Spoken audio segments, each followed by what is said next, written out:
Hey guys, Blazen here, and today, in this video, I'm finally gonna go over my ruthless build that I went through, well, on ruthless difficulty with the heavy class. This is my tertiary class I like to play sometimes. I mostly play tactical and vanguard, but sometimes I will play heavy. And just want to show off that this is the build I went through on ruthless solo, and I just want to go over, why is this the build I chose? So let's get to it. Alright, so we're going to start with the first column, as always. Restoration, killing 10 enemies. Now, already killing 10 enemies is a requirement. As you guys know, I already don't like, but you do get one armor segment, and the cooldown is every 15 seconds. Well, I don't know why it says armor segments with an S. It's only one, probably a typo. Yeah, this is what I chose. And obviously, if you're using the multi-melta for multi-kill, then this is a multi-melta specific skill. And then auxiliary ammunition is not a bad skill to have either. Like generally, you probably want to go for the third one or the first one. Only go for the second one if you're using the multi-melta, obviously. But I think my thing is with auxiliary ammunition is that you don't want to run out of ammo with the heavy. That's my thing. So that's why I just went with the first one. If you find yourself running out of ammo as the heavy, you gotta pick other perks or some other ways to increase your ammo as much as possible, whatever weapon you have, because you do not want to run out of ammo with the heavy, because his melee attacks are terrible and he doesn't do a lot of damage. So that's why I'm reluctant on choosing this one, because you don't want to run out of ammo in the first place. So I went up for the first one. Alright, moving on to the second column. Thermal boost when a range damage is 50% overheated, range damage or range weapon, whatever. The damage increases 15%. This is nice. However, I realized the only weapon this doesn't apply to is the multi-melta. So this really only applies to the heavy bolter and the heavy like plasma mortar. If you're using the heavy bolter or the heavy plasma mortar, go in with this one. But overall, I kind of chose this one, Fortitude. A 20% health increase. I mean, not bad. Sometimes I will switch between these two, but I've yet to kind of finalize which one I want. So I know I'm kind of experimenting with these two. I haven't really experimented much with this one, Strategic Stand. While in heavy stance, dealing damage restores 15% more contested health, but you will not be able to move. So I'm playing fucking old school Resident Evil here. I actually haven't really messed around with this. You guys can let me know down in the comments, how is Strategic Stand? Is it good? I haven't messed with it at all. I've been messing around with either Fortitude or Thermal Boost. Alright, third column. Overcharge. Damage from charge melee attacks increases by 20%. I mean, increasing your melee damage is never a bad thing, but again, Heavy's melee is not good. So I kind of went with the second one. When Iron Halo is active, all squad members within 10 meters deal 10% more range damage. So just more damage for my gun while the shield is active. But maybe I don't know. I've been messing around with these two. I actually messed around with this one sometimes, versatility. I feel like you can't go wrong with any of these three. I ended up just choosing the second one, just for that increased damage for the primary weapon.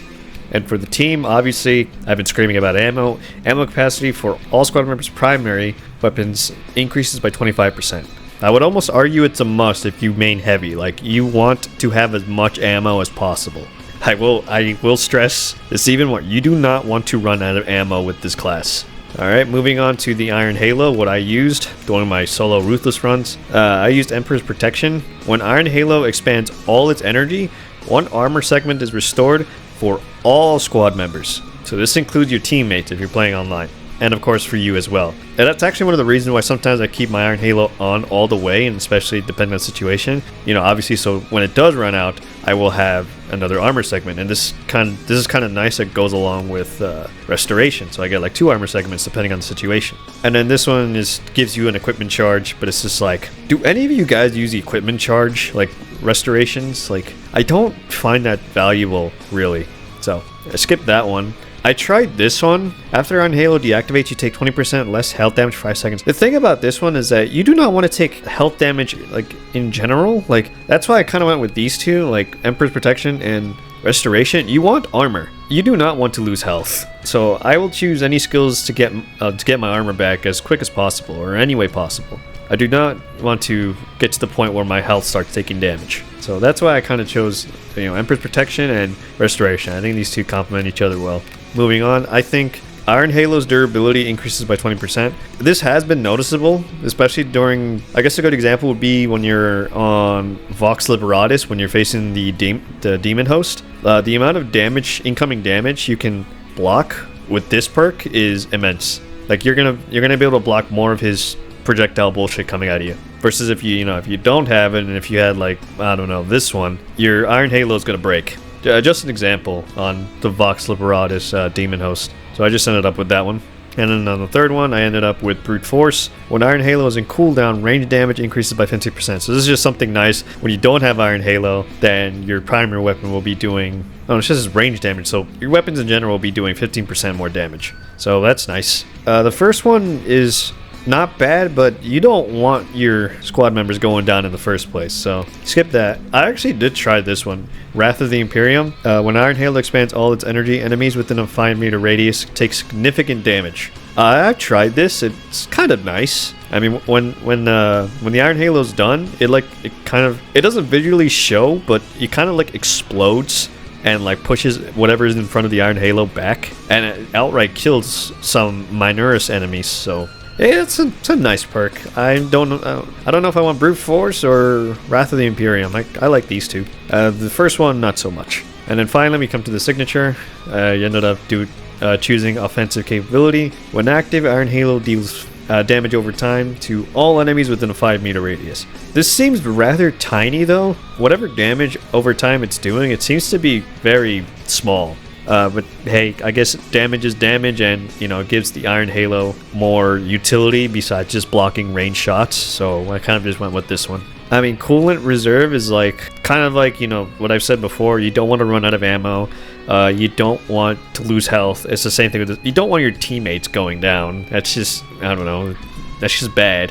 The last one though, I feel like I have to experiment one. When Iron Halo is active, all squad members within 100 meters regenerate ability charge by 50% faster. I actually haven't tried this one, but if you have, you guys can let me know. But ultimately, I just went with the first one, offensive capability, just to give my Iron Halo more utility, besides just blocking range damage. And yeah, that's pretty much my explanations as to why I've chosen the build that you see. And I think that's gonna be it for now when it comes to reviewing my class setups, because I feel like I need more time with the other three classes, because the other three classes, the Bulwark, the Assault, and the Sniper, I don't have a lot of playtime in. I mean, I have some playtime in, but I haven't really fully played them in depth to really understand them. So I might need some extra time on those if I ever do make videos on those guys. And after this video, I'm not sure what kind of Space Marine 2 content I want to make. Again, I've spitballed ideas. Like, again, if you've seen my Halo videos in the past, the video's kind of over, by the way. Now I just kind of want to go over like what kind of Warhammer content I want to make next. I still want to try sticking with Space Marine 2. I want to make maybe weapon reviews like I've done with Halo, but I haven't figured out my format of how I want to do that. And of course, I'm waiting for the perk overhaul. And that's also another thing about the other three classes. There's a perk overhaul coming pretty soon. If you guys have any suggestions on Space Marine 2 videos, or maybe other Warhammer 40k games I should look at, I mean, let me know. I would like to stick around within Warhammer 40k video games, because I really like this universe, and I want to try sticking with with this universe as long as I can. So I'm kind of open to suggestions on what do you guys want to see, or what can I provide. I do play Warhammer Darktide, but again, I haven't figured out what kind of content I want to make with that game. It's kind of a nice break whenever you're on a break from Space Marine 2. Sometimes I go to Darktide. I also have Warhammer the Space Hulk Deathwing, but I actually haven't tried it yet. Also, as a quick heads up, I might be making a couple Halo videos, maybe a few, but don't worry. As of right now, I'm in the Warhammer 40k grind. So if you see Halo videos, it doesn't mean I'm switching to Halo or whatever, or switching back to Halo. That's just kind of what I do here. Like sometimes I'll sprinkle in something different. I mean, unless if you guys like Halo, then you're more than welcome to watch. To be more specific, I have 2 Halo Infinite videos planned. Not to get really back into that game. Obviously, if you guys follow me, I'm done with Halo Infinite. But there are 2 more videos I want to make just to kind of tie up loose ends that I want to, make and just get that game out of the way. And then obviously I was doing some Halo 2 weapon analysis. that I still want to keep going. Maybe I'll sprinkle that in next. So there's that. And yeah, that's pretty much it. If you enjoyed the video, please leave a like. Share the video around. And subscribe for more Space Marine 2 or some more Warhammer 40k content. Again, I would like to stick around this universe for quite a while. I really like it. And again, I'm open to suggestions if there's something you want to see. And again, some Halo content, but Halo content's not going to last long. And yeah, okay, I am done. Until next time, peace.